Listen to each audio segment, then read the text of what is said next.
வணக்கம் நண்பர்களே. ஒரு ஜாதகத்தை எடுத்துக்கிட்டோம் அப்படின்னா, அந்த ஜாதகத்தில் சுக்கிரன் பலமாக இருக்கான்னு பார்ப்பாங்க.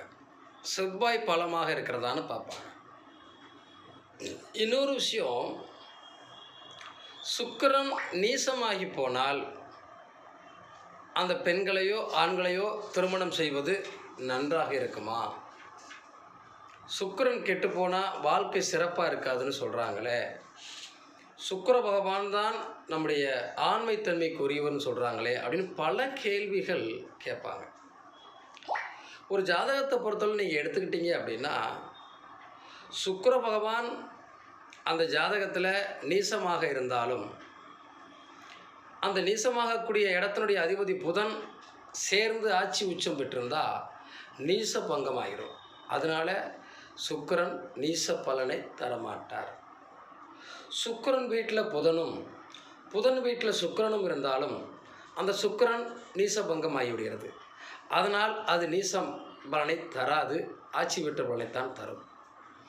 சுக்கிரனுக்கு குரு பார்வை இருந்து விட்டாலோ, சுக்கிரனுக்கு இடம் கொடுத்த கிரகம் சந்திரனுக்கு கேந்திரத்தில் இருந்து விட்டாலோ அது நீச பங்கம் ஆகிவிடுகிறது.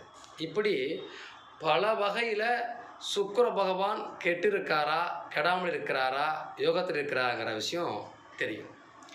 இப்படி விதிவிலக்கள் நிறைய இருக்கிற போது யதார்த்தமாக ஒரு விஷயத்தை வைத்துக்கொண்டு சுக்கிரன் நீசமாகிட்டார்னா நாம் அந்த பொண்ணை திருமணம் பண்ணக்கூடாது, சுக்கிரன் நீசமாயிட்டா அந்த ஆண் மகனை திருமணம் பண்ணக்கூடாது, அவங்களுக்கு அந்த ஆண்மைத்தன்மை இருக்காது, அதனால் குழந்தை பாக்கியம் இருக்காது, அந்த தாம்பத்திய உறவுல ஈடுபாடு இருக்காது, இப்படி பல கட்டுக்கதைகளை கட்டுக்கட்டாக அவுத்து விடுறாங்க.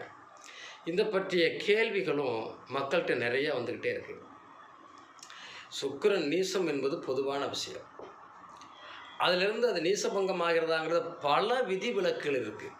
நீங்கள் சுக்கிரன் நீசமானவங்க வாழ்க்கையில் எவ்வளோ பேர் சிறப்பாக இருக்காங்க, குழந்தை குட்டிகளோட நல்ல ஆண்மைத்தன்மையோடு இருக்காங்க. ஒரு ஜாதகத்தில் ஆண்மை இருக்கா வீரியம் இருக்காங்கிறத 3ஆம் இடம் சொல்லிடும். 3ஆம் இடம் தான் ஒரு மனிதனுடைய தேக கட்டமைப்பு, வீரியத்தன்மை இருக்காங்கிறத சொல்லிடும். லக்னாதிபதி எப்படி இருக்காரோ அதை பொறுத்து அவருடைய தன்மையும் அமையும். 7ஆம் இடம் எப்படி இருக்கிறதோ அதை பொறுத்து அவருடைய விந்தணுக்களோ அவருடைய பிறப்பு உறுப்புகள் எப்படி இருக்குங்கிற விஷயம் தெரிஞ்சிடும். இப்படி பல விஷயங்கள் இருக்கிற போது ஒரே ஒரு விஷயம் சுக்கிரன் நீசமாயிட்டார்னா முடிஞ்சு போச்சு அப்படின்னு ஒரு முடிவுக்கு தயவு செஞ்சு வராதிங்க. அதனால் நிறைய பேருடைய வாழ்க்கையில் பாதிப்புகள் வருது. பாதிப்புகளால் பாதிக்கப்படுறவங்களுடைய நிலைமைகளை பார்த்தா ரொம்பவே கஷ்டமாக இருக்குது. பொண்ணு கிடைக்கல, மாப்பிள்ளை கிடைக்கல, ஏதோ ஒரு காரணம் சொல்கிறாங்கன்னு. பொதுவான விதிகளை மட்டும் வைத்துக்கொண்டு ஜோதிடம் பார்க்க வேண்டாம். வாழ்த்துக்கள்.